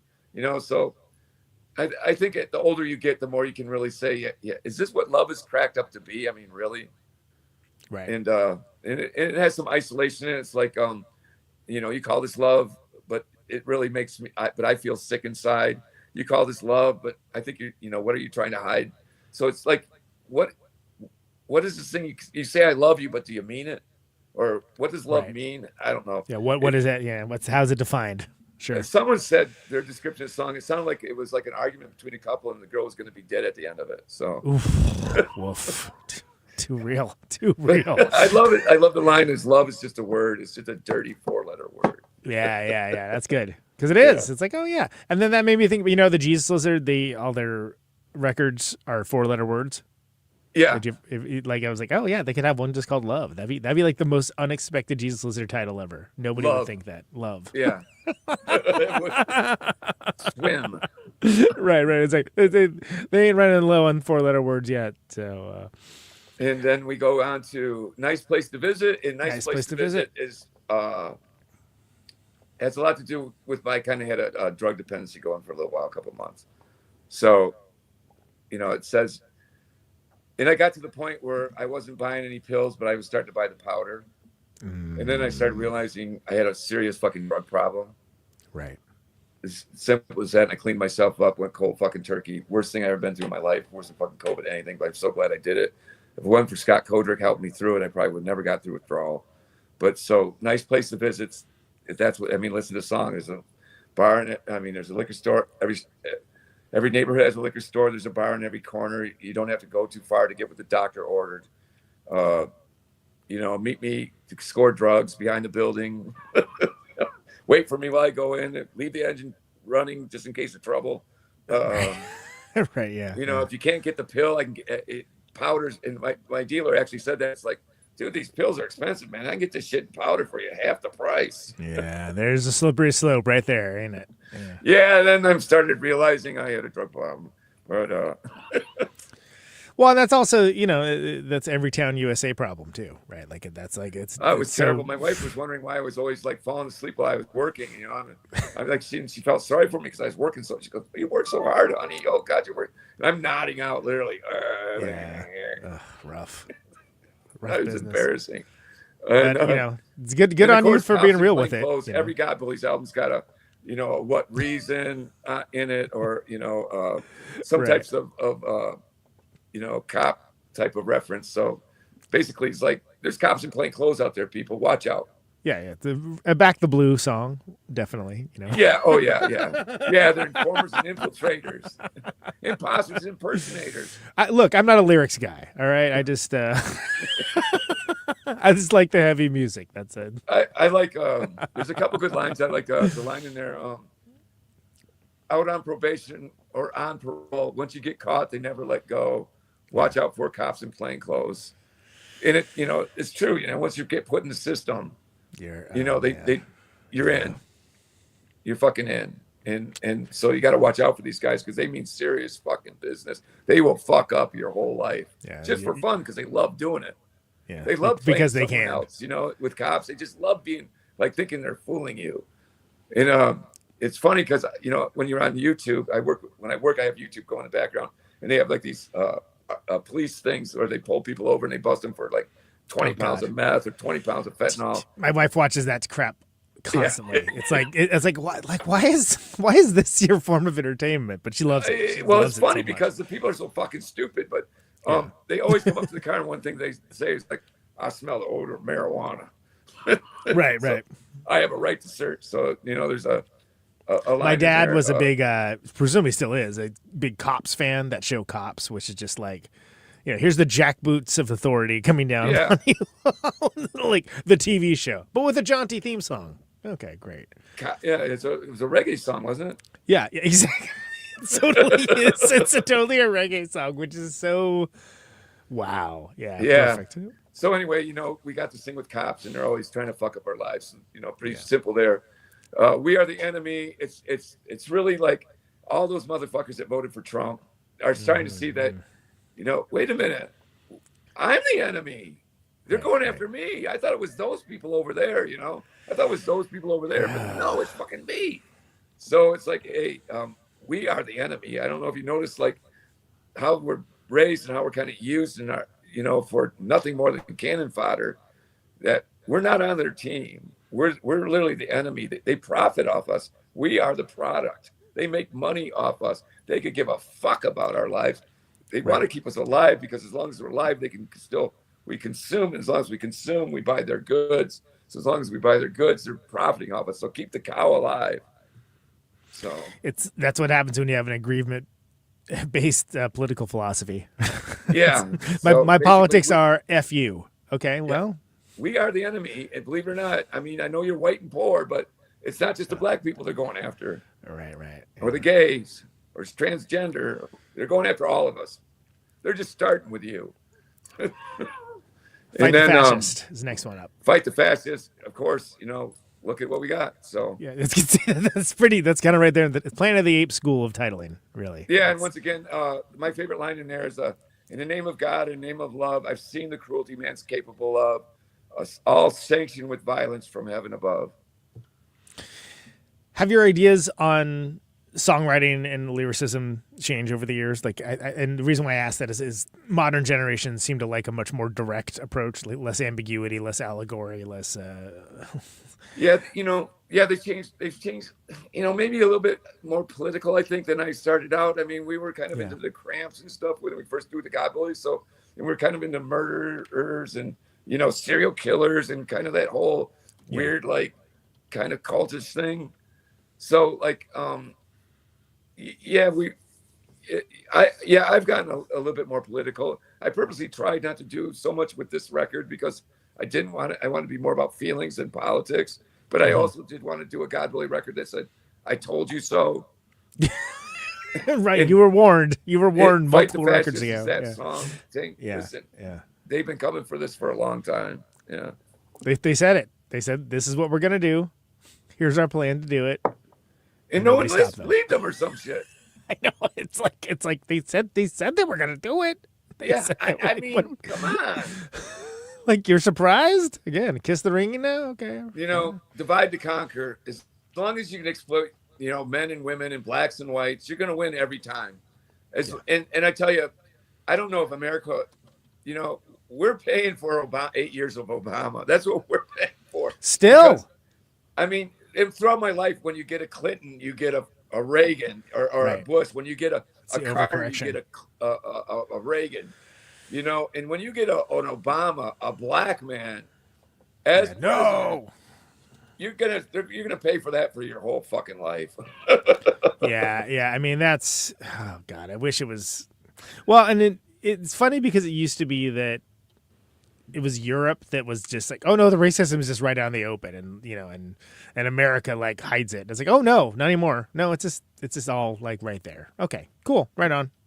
Yeah, at least you know what you're dealing with. We're all, I know that we did an interview when the album first came out, and I just said one time, I said, if you look at it, the voting demographics, half of America are racist people. Doesn't matter if they're black or white. Half of America's a bunch of racists. And as long as they can exploit that, they can put half against the other half, and we never win. All the struggle that poor people, I mean, I just don't understand why they think poor people have it so good. Yeah, ain't that the truth? Yeah, and none of this is a surprise. I mean, I grew up in California, but I grew up in the Kansas of California, right? Like, I couldn't get out of there fast enough because, like, if I stay around here, I'm just gonna murder everyone around me, basically.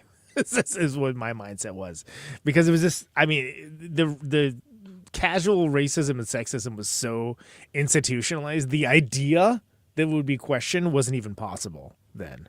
And it's just so subtle, like white people saying, "I think all lives matter." Just that. Okay. Or, well, we're talking about the black ones right now, so maybe shut up. Stuff. Yeah. It's like, wow. And I had to explain it to my mom because, they're that generation. Yeah. It's like, Mom, black people didn't migrate here. They came over on slave ships, Mom. It's not like they were in Africa and said, "Yeah, put me on this slave ship for the opportunity of working in this plantation and have my family separated and me being beat every day." I mean, black people didn't have a choice. Okay, maybe people from Mexico and other countries might come here because they are migrating for a better life. Yeah. And they are migrants. Black people weren't migrants. No. It was 40 acres and a mule, baby. 40 acres and a mule. And let's go back to the American Indians, too. You know what I mean? It's their fucking land. Yeah. So with black people, we stole them from their land. And for American Indians, we stole their land from them. Yeah. I'm ready to give it back. You guys can have it back. Sorry, we just screwed it up. Sorry, these our bad. People, manifest destiny's a bitch.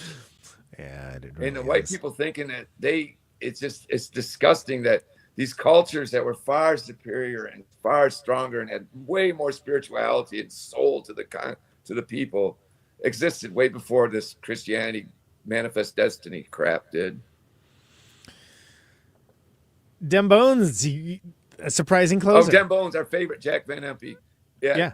Jack Van Impe is David and mine's favorite. The very first God Bully album has him doing the famous they're having sex on every street corner. They're going wild in the streets, louder and louder, faster and faster. Yeah. That's on the first record, and it's a Jack Van Impe. Someone else sampled it later, like from England. Yeah, who was that?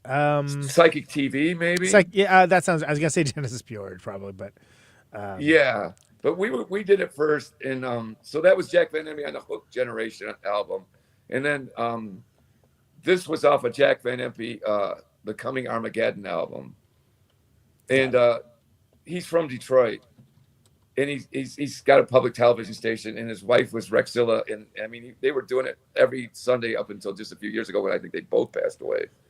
But, oh really? Oh wow. Yeah, Jack Van Impe, he knew every verse of the Bible. He could recite every verse. You call him John verse 9, verse 12, he'd boom right back out. Yeah, but yeah, he's a famous guy in Detroit. That's right, because it was like something where he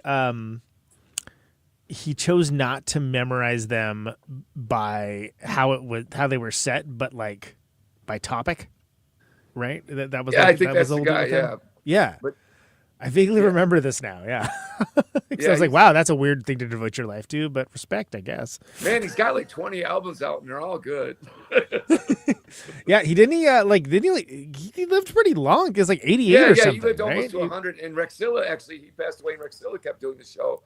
And she lived in her 90s. So, yeah, they were like 60 years public television in Detroit. Well, but, I mean, a great orator. I mean, the Coming Armageddon and just the Hooks Generation. I mean, all his albums are I don't know if you like me or David, you'd love them. Oh, yeah. I mean, like look, back in the day, we're just like, hey, we're going to, rich fodder, put it in context, right? Like, oh my gosh. This is art in and of itself. I love working with Negative Land thing, That's my favorite thing is to sample those guys. I love it. It's so much fun. Yeah, and it still works crazily, But so there you go. That's As Above, So Below. God Bullies, available Reptilian Records, God Bullies, Bandcamp.com. Wait, I think it's just Reptilian Records, Bandcamp.com. Whatever. Yeah. Use your Google, people. Come on. Like, what am I here? Yeah, Reptilian, man. He said he put it out. Good on Chris X for doing that too. And I think that it's killer record. Like I said, I don't know if you know this or not. I put it on my favorites of the year. I do like a year in. No, you told me when we played together when we were in Louisville that you thought that it was one of the well, you didn't say it was your favorite, but you thought as far as the God Bullies material, it was one of the most consistent ones. I think that's what you said. I think you're right. I agree with you. I think it is a very consistent record. Well, and that's something that like I don't think that I wield some unwieldy amount of influence. Like obviously people listen to my records and music, people listen and enjoy the show, but I go through this hell every year of putting together a best of list because I want people to not just hear stuff that they know, right, but hear stuff that they don't know. And it's an important mission to me. And every time I'm just sitting there like cursing the entire time putting it together, and I'm like, oh, why do I do this? And then like second it lands and people are like, hey, I just really love the whatever. I'm like, okay, that's why I do it. Okay, fine. Your voice has to be heard, man. So here's the record. What was up with the record cover? A lot going on in this record cover. What is this all? The record cover. I've been making pretty much all the record covers pretty much from the beginning of Thrall, God Bullies, BrainSaw. It's kind of they let me do it. Right. Tom Hazelmeyer did the War on Everybody. We sent him the artwork. That's right. He played with it. Tom also did the killer design for Join Satan's Army. That the front of that single that Tom did that. Yeah, but that guy's getting good. All the other stuff was like, what's that? I said that guy's getting good. Man, that's my joke. I stole that from my friend Pat Walsh. She's like, "Oh, you ever heard these Beatles? Yeah, they're getting good." That's good. So I do the artwork. I mean, as above, so below. It's pretty much that the middle of it has the gates of hell. Yeah. Opening up. It's got the dogs, with climbing up the ladder, barking at God. Yep. It's got Adam and Eve, the creators, in the middle there. Sure. It's got, it's got the bottom has a bunch of dancers with soldiers. So it's like the juxtaposition of, the art against war, which as above, so below, and there's skulls all throughout the background. The dogs are kind of pushing the skulls down, kind of like, our mortality. If you look to the left here, there's 3 guys or 4 guys. They're standing looking at the world. Kind of supposed to be us. Checking it out. Coming out of the scoping the scene, some might say. Yeah. So. I love it. Like I said, I got a vinyl copy of it. You are, at the time of this recording, have a couple shows coming up. Yeah. We're playing in Des Moines tomorrow night at Lefties, right? Lefties Live Lounge. It's very alliterative. Yes. Lefties. I gotta remember that. Lefties Live Lounge. Just say it like Winston Churchill would. Live Lounge. that'll unlock its secrets. The Mighty Turf Club on Saturday night. Yeah, and that's going to be a good show. That I think there's going to be a couple hundred people there. Played there with Dead Bob a couple days after we played with you. Great venue. I like that place a lot. Yeah. Yeah. Have you ever been to the bar downstairs? Like it's all wood paneled. Yeah. It's cool. I would like to spend some appreciable time that I never do. I'm like, oh yeah, that's cool. I should. Nope. You were right about Murphy's Pub in Madison. Is that Murphy's? Yeah. Mickey's. Oh my God. That place rules. I love that place. Yeah. Yeah. Really fun, intimate show. Liz does great work bringing in just world class stuff there. Super nice girl. Yeah. People like music there. Hey. I was really what a wild concept. When we walked in. Oh no! It looks like it's gonna be a horror show. Where are we gonna play? Yeah. We moved the tables. And you're like, I'm sorry. What did you just say? But I even said, I was like, look, it's gonna seem like this is a bad move. I assure you it'll work out just fine. I have big love for Mickey's. I like that place a lot. Yeah. It shouldn't be as good as it is, but it is. Great. So. Yeah, and the show rocked. And then the Turf Club's going to be. I think we're going to have a special guest. I believe we're playing 2 songs that we normally don't play live. We're going to do Automaker up there. Awesome! I'm not your automaker. And Tony's going to play drums with us on that because he wrote the song. Yeah, of course why wouldn't he? I guess, but no. Well, and you're playing with In Lieu, who are one of my favorite newer Minneapolis bands, and Gay Witch Abortion, old buddies of mine. Yeah, and we played with them at the reunion. Oh, that's right. Yeah. Of course. Yeah. That makes sense. Right. I love that band. That band is like there's no band that sounds like Gay Witch Abortion. They make some noise. They make some serious stuff, and that's so funny. I'm glad they do. When Pat first started playing with Livingstone. And Pat plays bass and God Bullies now. Mm-hmm. He was like Pat's a classically trained guitar player. He plays classical guitar, and he has a music. It's not his theory. vibe to do this noisy stuff. Yeah, exactly. Yeah. And he does music theory. The guy's great music theory, and Livingstone just always amazed him. He's like, how the fuck does he get that sound out of a guitar? I mean, he just always amazed. Like, how the fuck does he do this, man? Yeah, he's working up that non-Euclidean geometry. Yeah, something, man. But it's like I can play guitar. I know classical guitar, but the shit he plays is not guitar. I don't know what it is. Whatever is it, from another plane of existence or something. Oh, who knows? Sure. Yeah. and Scott's never going to do that. I mean, he's his own player, so he's going to play his own way, his own style. Well, yeah, and that's what I like is that he's not doing a Livingstone impersonation. He's doing his own thing, right? And right. Like, and it's funny because there's I'm some of these Corso conversations with David, who can't represent himself, just see how wrong it was. Corso was talking about the Mike Hard show, and he thought Kodrick was the guitar player for the Mike Hard show. It was a totally different guy, right? Totally different guy, Andy Furta. So he's like talking shit about, Kodrick wants this and Kodrick that, and Kodrick, he's a shitty, lackadaisical guitar player. I hate him. And the whole time it was Andy Furta. It wasn't even. So he's trash talking a completely unrelated guy was catching shrapnel from conversation. Catching Corso's wrath, like me. Yeah. Poor me.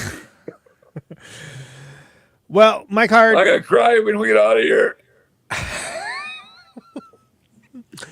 It's been a pleasure, man. I am glad that you guys are. You got a bunch of more stuff coming up. I'm excited to hear it. Yeah. Like I said, I love the record. Love what you're doing live. Thank you, sir. Yeah, it's unfortunate when internet drama becomes rears its ugly head, but I think the work speaks for itself. Yeah, thank you so much. Everyone, even the reviews. I don't know if you're some of the reviews. Everyone says it sounds like a God Bully record. It's so funny. It's just, Yeah. So I don't know how much, I feel sorry for Mike. I mean, he must not have anything else in his fucking life. If he figures out what he actually wants, maybe he can articulate that.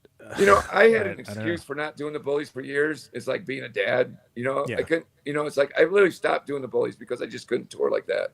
I couldn't go away and see my kids fucking grow up without me being there. So literally, I had to be a fucking dad, and and so things changed, but I didn't stop making music. I kept going with other bands, and even I did a couple movies. I've done spoken word. So I think if I wanted to quit, I'd have a legitimate excuse, like, hey, it's time to be a dad. It takes a full-time job. Yeah. Fucking Carson doesn't even have that excuse for why he hasn't done music for 30 years. No excuse like that whatsoever. I had a family, I got a wife, I got bill payments. There's no excuse. He's had 30 years to be in any band, not just God Bullies. To play God Bullies music, we didn't steal anything from him. He can play these songs just like we play them. Play them better if he wants. Go ahead and do it. But don't sit on your couch and sit there and run your fucking mouth on all this internet crap. Just go out and do it, man. And if you don't like this version of God Bullies, Mike, create your own. Yeah. Get Blaine to sing again. Get Tommy coming up from New Mexico. Get Adam out of his country band. And if you don't want Blaine to sing it, throw me the tapes. Let's see what I can do with it. That's a challenge. Okay, cool. Yeah. I like it. Yeah. But I mean, it'd be cool to see the rift healed. You know what I mean? Like however it started, but I've always said, they've had 30 years to give me some music. yeah. 30 years. Give me some music. All right. Nothing. Or even, hey, when's your band playing? I'd love to go see them. Yeah. No band. So the only one that wants to relive their past fucking glory is Mike Corso. Because he has a past glory. His past glory was God Bullies. It's very simple. Well, there you go. Mike Hart, it's been great having you. It's great to talk in the record with you. And I can't wait to play with the you other again, stuff. meet your bandmates. Don't threaten me with a good time. All right, man. It sounds good. All right, brother. Take care. Safe travels. And until next time. Keep the corn cobs away from me. Never. They're there to be used, man. Man, take of I that went what you back to will. the old Mike Hart. You brought me back. Doing bad things. Stuff I'm ashamed of. It's called stagecraft, baby. You're like, yeah, look, I know Mike Hart. He can't resist this corn cob. Was I wrong? You were not wrong. All right, brother. Take care. Right on. Yep. All right. There he goes. Mr. Mike Hard, God Bullies. We're going to go out on one of the songs on As Above, So Below. Hope you guys enjoyed that. This is the song. I'm just going to go with the one that's I play this one the most out of all of them. This is You Call This Love. It goes like this.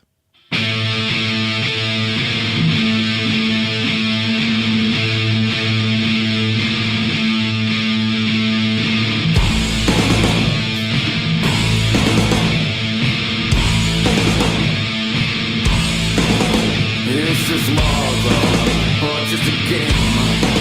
Where the winner takes all, and the loser takes the blame. Is this love or evil curse? Forever and ever,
There we are. All right. Cool. That's You Call This Love off of As Above, So Below. Newest record by God Bullies, available on Reptilian Records, reptilianrecords.bandcamp.com. Featuring Mr. Mike Hard, my guest for tonight. On this episode 418 of Protonic Reversal. So this has been Conan Neutron's Protonic Reversal. Thank you so very much for listening to it. This show airs Thursdays, 8 Eastern, 7 Central, 6 Mountain, 5 Pacific. Streaming live on YouTube, podcasted later everywhere, always free, no ads, no sponsors, no kidding. But if you like the show, you can give $1 a month at patreon.com/Protonic Reversal. Advance access to the episodes, just like this one. And it helps me keep the lights on. And it's deeply appreciated in these tough times. Let's see. What else? Thanks, everybody, for sharing the show around, liking, subscribing to your platform of choice. All that helps people discover the show. And, it's just a darn nice thing to do. So it's deeply appreciated. Thank you for doing that. Even if you like just a single episode, sharing around to someone else, that means the world. I appreciate that quite a bit. Mr. and Mrs. America, and all the ships at sea. On all the various platforms, much to my eternal chagrin. There's some real cool stuff coming up. Can't talk about most of it, but stay tuned. There's some cool episodes coming. I've got 50,000 Anything else? watts of I don't think so. The show ain't Crossfire. I don't know what to tell you. I hope you guys enjoyed that. ionize the air.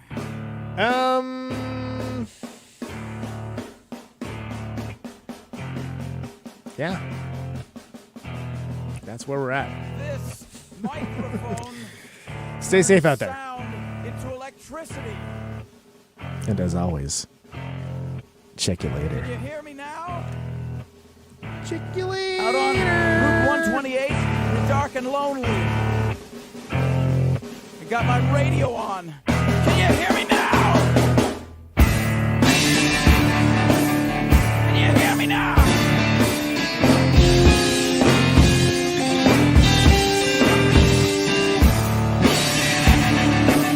Can you hear me now?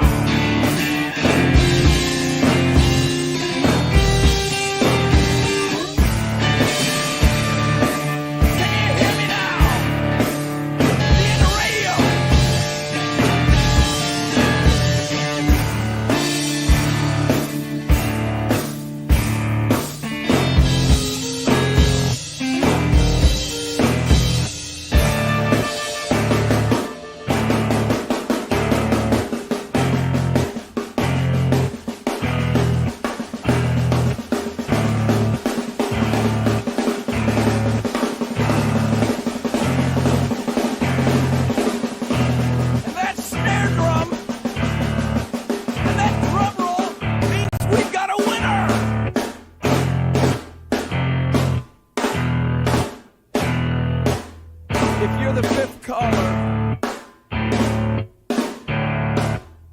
or any caller at all.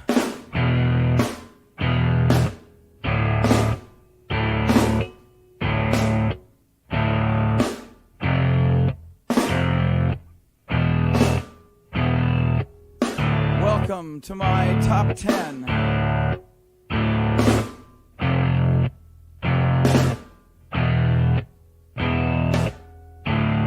I'd like to thank our sponsor. But we haven't got a sponsor. Not if you were the last man on earth. She was prepared to prove it. This one goes out to a special girl. But there is no special girl.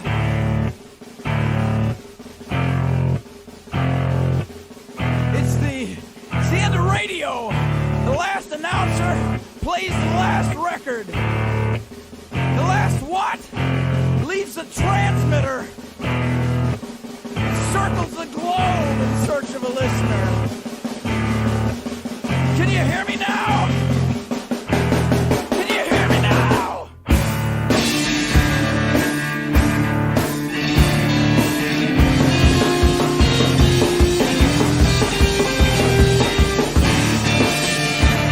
Can you hear me now?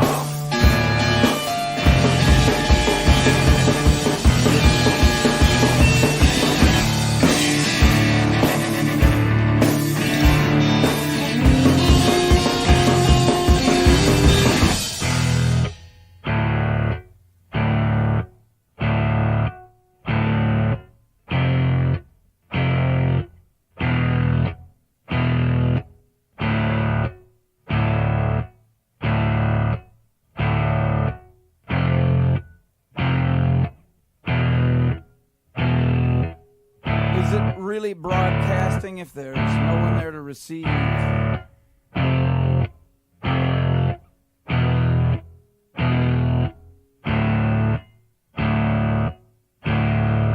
It's the end of radio.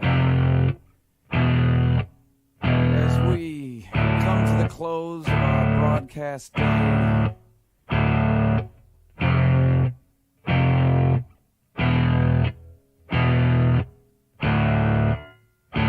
got my radio